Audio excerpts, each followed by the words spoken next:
Bismillahirrahmanirrahim. Assalamualaikum warahmatullahi wabarakatuh.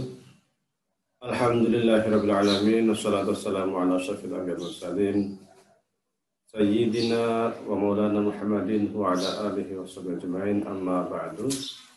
Jemaah sekalian yang saya hormati, sebelumnya telah kami sampaikan terkait dengan pandangan Ibnu Rushd tentang nadhar, dan bahwasanya nadhar itu boleh dan bukan merupakan perkara bid'ah.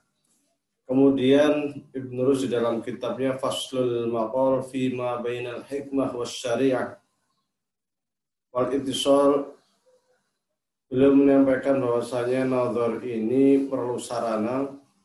Yang digunakan sarana nadhar adalah dengan menggunakan qiyas burhani.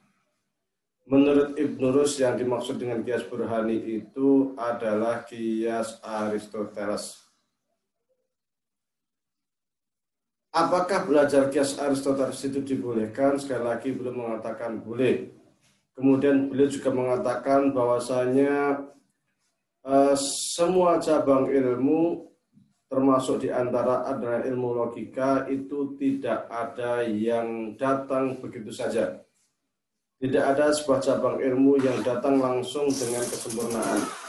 Cabang ilmu itu mulai dari ide, kemudian menjadi sebuah pemikiran, sampai menjadi sebuah konstruksi cabang yang sempurna. Dan cabang ilmu ini bisa jadi ia berasal dari dalam umat Islam, atau bisa jadi awalnya bukan berasal dari umat Islam. Menurut beliau, bahwasan ilmu logika ini memang awalnya dari Yunan. Namun kemudian ilmu ini berkembang dan disempurnakan oleh Aristoteles, yang kemudian diterjemahkan dan dipelajari oleh umat Islam.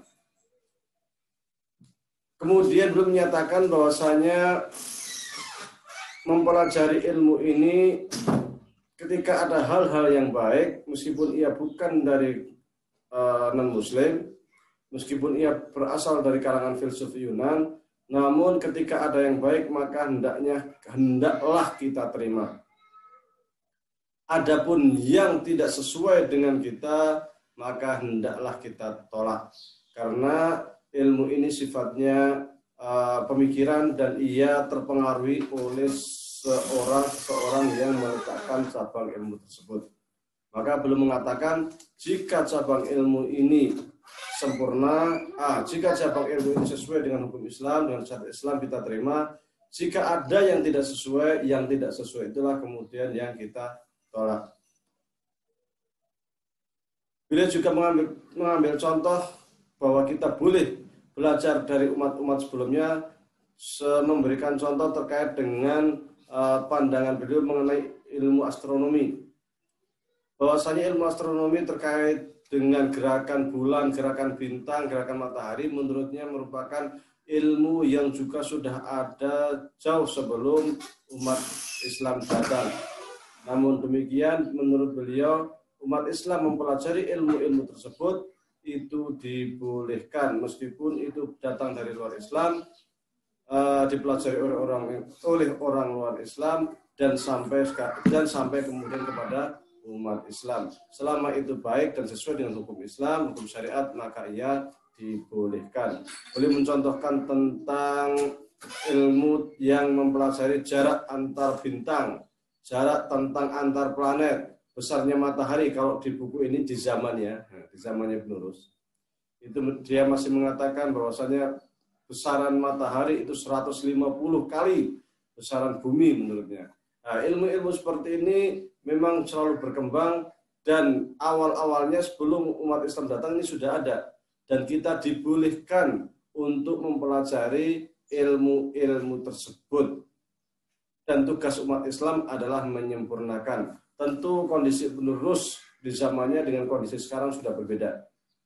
Maka kalau kita mengambil spirit dari Ibnu Rushd itu, kita akan mengatakan bahwa kita saat ini pun boleh mempelajari ilmu-ilmu yang datang dari non-muslim. Boleh kita mempelajari komputer, istilahnya. Mempelajari ilmu-ilmu yang berasal dari barat. Itu sangat dibolehkan, tinggal mana yang sesuai dan tidak sesuai. Yang sesuai akan kita ambil, yang tidak sesuai akan kita kesampingkan. tugas kita lah kemudian untuk selektif, untuk mampu memfilter terkait persoalan-persoalan apa saja di dalam sebuah ilmu pengetahuan yang sesuai dengan hukum Islam dan mana juga persoalan-persoalan yang tidak sesuai dengan hukum Islam.